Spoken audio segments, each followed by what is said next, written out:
Opa, e aí, T4 aqui para mais um vídeo 7DS Origin. E hoje, rapaziada, finalmente, depois de tanto tempo, chegou aqui pra gente, né, o setor nível 7, né, da junção do espaço-tempo. Eu já consegui fazer ele aqui com 3 estrelas, 1 minuto, vou estar passando para vocês hoje tudo que eu consegui identificar e aprender que me ajudou, né, a fechar esse tempo. E trazer algumas dicas também que você pode estar usando para fazer com seu Escanor ou com seu Meliodas se você for free to play, tiver eles ali C5, C4, porque você não precisa tanto. É lógico que as ults ajudam muito, mas o principal dessa fase é o RNG. Então, vamos lá. Bom, entrando aqui a gente consegue ver que os bosses são os dois golems, né? O golem de cristal da aranha e o golem de gema lá da antiga Dungeon da Guila. Basicamente, os dois vão atacar a gente ao mesmo tempo, não tem muito que a gente fazer. E eles têm essa mecânica de invocar cristais, certo? Cada cristal, ó, essa área em volta deles, quando cada cristal quebra, ele tem um efeito diferente. O boss, ele basicamente tem 4 pedras. A pedra azul, vermelha, a roxa e as pedras verdes. O boss colorido, ele spawna a pedra azul, vermelha e roxa, enquanto o boss verde spawna as pedras verdes. As pedras verdes, elas estouram em um círculo pequeno em volta delas, e tanto você quanto o boss, se estiverem dentro da área, para cada dano que vocês tomarem de cada uma daquelas pedras, vai reduzir em 20% a sua resistência a críticos. Já a pedra vermelha, ela estoura num círculo um pouco maior e ela vai reduzir a sua defesa de crítico, ou a do boss, em 50%. A pedra azul, ela é uma pedra pegadinha, vamos dizer assim. Ela começa a soltar raios que só curam o boss, e curam muito, então você sempre vai tentar evitar bater nelas. E por fim, a pedra roxa é a melhor pedra que tem, ela é uma pedra que estoura em cone, onde você consegue mirar no boss e caso você atinja ele dentro desse cone, ele vai tomar uma redução de 150% na defesa dele. Bom, e basicamente essa fase, galera, não tem muito o que dizer, ela é puro RNG. Ou você tem simplesmente uma Elizabeth ou um Meliodas C10 e você consegue dar ult damage e vencer isso aqui na força bruta, ou senão, infelizmente, não tem o que fazer. Vai ter que esperar eles invocarem as pedras, quebrar e torcer para ir para o lugar certo. A grande questão dessa fase aqui é a defesa deles. Eles têm muita defesa. Como vocês podem ver, eles têm bem mais defesa que os outros bosses, certo? A gente pode olhar, por exemplo, aqui a Diane. A gente vê que ela tem 10k de defesa, né? Do setor 6, o andar anterior. Enquanto eles têm 12k e 700 quase. Então é bastante coisa. E é por isso que aqueles buffs de redução de defesa eles acabam ajudando tanto. Por exemplo, o buff de perfuração, da armadura do Taranis, o buff de redução de defesa do Q da Liz, vão ser muito bem-vindos aqui para estar ajudando a gente. Lógico, o ideal é você estourar, né, essas gemas, mas se não for possível, enfim, o resto do tempo, até para maximizar o seu dano, você vai querer pegar o máximo de efeitos possíveis. O esquema aqui, como vocês podem ver, é tentar ficar andando, enchendo a energia, né? Pra ficar com a barra cheia, pra quando eles finalmente usarem, porque infelizmente a gente só pode esperar o momento que eles vão usar e tentar ficar sempre a uma distância média desse golem colorido. Algumas vezes, galera, vocês vão ver que vai dar um bug que ele vai fazer essa animação de levantar a mão e ele não vai criar o cristal. Infelizmente isso acontece e não tem muito o que fazer. Bom, e agora explicando aqui um pouquinho pra vocês a equipe principal, né, que a gente está utilizando para passar, é o Escanor com a espada e o escudo, certo? O meu Escanor, como vocês sabem, ele tá P10, mas vai ser basicamente a mesma coisa, mesmo se você tiver P4, porque sinceramente, aqui o que importa não é a quantidade de dupes, pelo menos não para ele, pro Meliodas sim, mas pro Escanor o que importa mais é o RNG das pedrinhas que você vai pegar. Então se você não tiver uma run boa, se o boss não spawnar muita pedra pra você, ou não spawnar a pedra certa, ficar spawnando a pedra de cura, infelizmente, mesmo com o Escanor C10, você não vai conseguir passar, certo? Esse andar ele é ridículo nesse sentido, ele é realmente puro RNG. Mas enfim, a gente está usando aqui a espada com defesa de equipamento e dano crítico. Eu dei um rollzinho com as pedras roxas. Sempre quando for dar um rollzinho numa arma secundária, usa a pedra roxa, que é a melhor. A pedra roxa ela tem uma diferença, que é a seguinte: enquanto a pedra dourada ela consegue ter aumento de defesa em porcentagem, a pedra roxa não consegue, ela no máximo pega uma defesa de equipamento flat. E é lógico que, como a gente tem bastante defesa, a porcentagem seria melhor, mas de verdade não vale a pena gastar uma pedra só para isso, certo? Então usa pedrinha roxa mesmo, é ouro e esse materialzinho roxo que a gente tem bastante, não tem erro. Defesa e do aumento de todo o dano. Se você tiver o anel com duplo crítico também, melhor ainda. Junto com o Escanor a gente está rodando Elizabeth C4, mesmo esquema de sempre, o livro sem upar, sem nenhum roll, só nível 50, não faz diferença. Aqui na armadura da Elizabeth a gente também vai estar usando de novo, né, a roupa de Mage dela, que vai aumentar o nosso dano crítico em 32% sempre que a gente utilizar a cura e reduzir a resistência a elemento dos inimigos quando a gente utilizar o Q nele, né, a arminha d'água, então também é muito bom. 32% de dano crítico só por apertar um botão é sempre bem-vindo. E no set dela a gente vai estar usando do Vigia Imortal também, para aumento de defesa, para aumentar a cura dela, junto com os acessórios do Dia dos Namorados, também pela eficiência de cura. Na Daisy, também P4, a gente vai estar utilizando aqui o Grimório dela. O meu tá no máximo, recomendo sempre que vocês deixem um Grimório roxo desse aqui da Daisy no máximo, pela passiva de primeiro ataque, que é muito boa. E as outras armas, tanto faz, a gente só vai estar focando nessa, certo?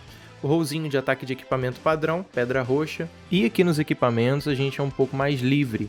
A gente tá rodando aqui a passiva dela nível 2, né, na roupa do manto da primavera, que dá pra gente chance de crítico e reduz bastante as resistências do boss, então vai ajudar bastante. E junto com isso a gente tá rodando também o set de acessórios do hino da regeneração, né, pra gente ter o máximo possível de magia e conseguir aplicar aquela passiva que vai encher 2 orbes pra gente logo no começo. Na armadura vocês podem botar praticamente qualquer set que vocês quiserem. Eu sinceramente só cliquei em equipamento recomendado, mas se vocês quiserem pode botar o set do Cristal da Vida para estar aumentando o HP do time. E na Manny, também P4, a arma dela cajado nível 50, sem upar, mas também recomendo que upe caso você possa. Pedrinha roxa de ataque de equipamento, só para aumentar o CC. E na armadura, eu tô rodando essa daqui, mas pode ser basicamente qualquer uma. A gente nem usa essa passiva, mesmo que esteja nível 3, então pode escolher a que você preferir mesmo. Aqui nos acessórios eu peguei a roupa inteira do Cristal da Vida. Você pode usar ela na Daisy também, se você quiser, para aumentar o seu HP. Dá um pouquinho de perfuração, mas como não vai para o time todo, acaba não importando. Mas esse PV 20% é muito bom para durar mais, né? Até porque os cristais nessa fase podem causar dano e aplicar os debuffs deles também em você. Então você pode acabar ficando muito frágil. E pelo mesmo motivo, os acessórios aqui do Galland, pelo aumento do PV e a barreirinha que a gente ganha quando a gente fica com pouca vida. E uma substituição que a gente pode usar no lugar da Daisy, não é tão bom, mas eu vejo bastante gente usando, é o Dragonete de Cajado. Por conta da passiva dele, né, onde os ataques básicos dele aplicam uma stack que vão reduzir a defesa crítica do inimigo em 8%, acumula até 5 vezes, então a gente consegue 40% de redução de defesa de crítico, o que é bastante coisa, ajuda absurdamente. E o Q dele já aplica 2 stacks, então a gente consegue no meio da rotação entrar, aplicar isso rapidinho e já sair. Uma outra substituição é a Merlin de Fogo. Você vai estar utilizando nela o Cajado do Aventureiro para você ter o máximo de eficiência de irrupção possível. E se você tiver sobrando, né, se não for gastar muito material, você pode utilizar também uma Pedra de Fogo para tentar pegar a eficiência de irrupção de fogo. Lembrando que não vale a pena você utilizar outras pedras porque elas não têm eficiência de irrupção. Como você pode ver, ó, eficiência de carregamento de magia na dourada, mas você não tem a eficiência de irrupção, só nas pedras de elemento. Aqui, eficiência de irrupção. Mas o grande problema dessa Merlin é que para ela funcionar você realmente precisa ter ela bem upada, né? Você precisa dela pelo menos P6, talvez P7. A minha tá P5, foi um resultado até ok, mas ainda assim longe do esperado. Então enfim, se você tem uma Merlin Pay to Win, vale a pena testar. Então, nessa rotação, a gente vai sempre tentar já sair com a Manny. A gente vai usar o Q no meio dos 2 bosses para tentar pegar o máximo de área possível. E já troca para Daisy dando um auto-ataque em cada um, para poder ativar a passiva do primeiro ataque e a passiva de magnetismo dela, né, que já reduz a defesa. Depois disso é só spamar skill para acumular defesa. Aqui eu dei sorte e consegui uma pedrinha roxa. Sempre que ela spawnar, pode parar tudo que você está fazendo e correr e tentar estourar ela para cima de um boss. Quando você conseguir, o que você vai fazer é bater com o Escanor, você vai dar tag para os seus personagens para fazer a sua rotação de suporte, ultar com a Elizabeth para conseguir mais dano se você tiver orb, volta pro Escanor e ulta, assim você já vai estar com ele com a versão estacada. Você vai usar o seu QE rápido, assim que acabar a animação de um, você já usa o outro e ulta de novo para tentar aumentar o dano, certo? Como o debuff da pedra dura bastante tempo, se você conseguir, dá tempo de você ultar até 2 vezes. Como foi o que eu fiz, eu consegui no debuff ultar 2 vezes, consegui botar neles o debuff da pedra roxa e da vermelha, então eles estavam bastante frágeis, e aí com essas 2 ults já foi o suficiente para matar o boss verde. Quando o boss verde morre, o boss rosa ele fica bugado, porque eles têm um golpe onde eles se juntam um em cada canto do mapa para usar um ataque no meio do campo. Então, quando você mata o verde, ele vai para o canto dele e fica esperando o outro. E como o outro tá morto, ele fica parado. Isso não acontece com o outro boss, o boss verde. Se você matar o colorido, o verde vai continuar normal. Mas se matar o verde primeiro, o colorido fica parado. Então é por isso que eu acredito que seja melhor matar ele, né? Porque como vocês podem ver, eu basicamente aqui ganhei dano de graça. Ele estava debuffado, não usou mais nenhuma habilidade, foi só bater e a gente concluiu rapidinho. E basicamente é isso, você vai querer repetir esse processo o máximo de vezes, tentando sempre levar ele para fora da pedra azul. Você não quer deixar ele se curar. Se ele spawnar a pedra, você tem que tentar não bater nela. E se ele abater, porque ele consegue estourar a pedra, você tenta sair de perto para lurar eles, né, para longe do range e eles curarem o mínimo possível. Agora para você que vai fazer de Meliodas, porque particularmente se o seu Escanor e o seu Meliodas estão free to play, eu acredito que fazer com o Meliodas seja mais fácil, porque você não depende tanto assim do RNG com ele, certo?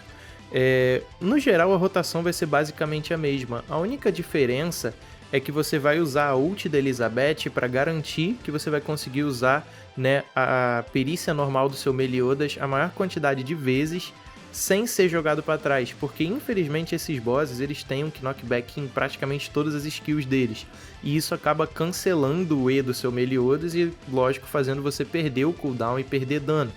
Mas mesmo um Meliodas C5, sem muito foco em upar, o meu, por exemplo, ele nem tá de Black Flame, ele tá com a Glutona ainda, e a Glutona nem tá upada, em uma rotação você consegue tirar mais da metade da vida dos 2 bosses, certo? Então basicamente o que você vai fazer é esperar eles usarem as pedras e garantir que você vai ter a sua ultimate, né? Tenta deixar a barra sempre cheia. Assim que eles usarem as pedras, você vai estourar as pedras para cima deles e ultar com a Elizabeth. Por quê? A ultimate da Elizabeth tem um efeito onde ela cancela esse knockback, né? Enquanto você estiver dentro da área e dentro da duração, você consegue ignorar todos esses ataques que te jogariam para trás. E isso é muito bom pro Meliodas, porque você não precisa ficar se preocupando em desviar e pode só bater direto, né? Então, basicamente, você vai ultar com ela. Depois que você ultar com a Elizabeth, você vai trocar para os seus suportes, fazer a rotação deles e trocar de volta para o Meliodas e usar a ult combo dele com a Daisy. Lembrando de quando dá o tag, se você trocar da Daisy para o Meliodas, espere ela sair do campo, porque senão a sua ult conjunta não vai sair e você não vai conseguir aplicar o burst nos bosses. A diferença aqui, e por isso que eu digo se você for free to play, acredito que o Meliodas seja melhor, é porque com o Meliodas você não precisa do set do Taranis. E você também não precisa focar nas missões do Taranis para aumentar o nível do seu equipamento. Você faz com os equipamentos que a gente já tem, a calça de aumento de perícia normal, os anéis, certo? Então fica muito mais fácil porque são menos coisas para você farmar e ter um resultado muito parecido. Para você que for fazer de Meliodas, o meu, como vocês podem ver, tá P5, não tá muito upado. O set que eu recomendo vocês usarem é definitivamente a arma da Chama Negra. Eu tenho usado a Alma Glutona desde o começo e, sinceramente, depois que eu usei a Chama Negra eu não conseguia mais voltar. Eu só botei essa daqui para fazer o teste, para garantir que não seria necessário.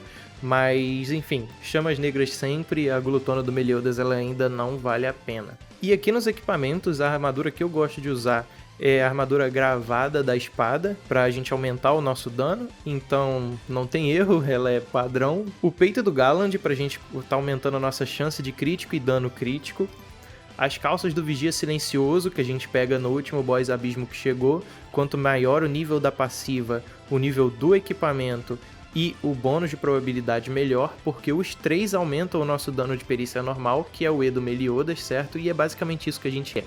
A gente quer dar o máximo de dano possível sempre que a gente spamar ele. No cinto e na bota a gente vai estar usando as peças do Cristal da Meia-Noite. Elas são peças que você tem que craftar na mesa, que dão pra gente também mais 10% de dano de perícia normal. ajuda bastante. E nos acessórios eu gosto muito de usar o set do Vigia Corrompido nele, o rompimento de defesa e o aumento de dano total é muito bom, e é sempre válido ter um pontinho de tag quando a gente precisa para poder fazer aquela rotação com os suportes. E bom rapaziada, é isso, espero que com esse vídeo vocês consigam estar passando.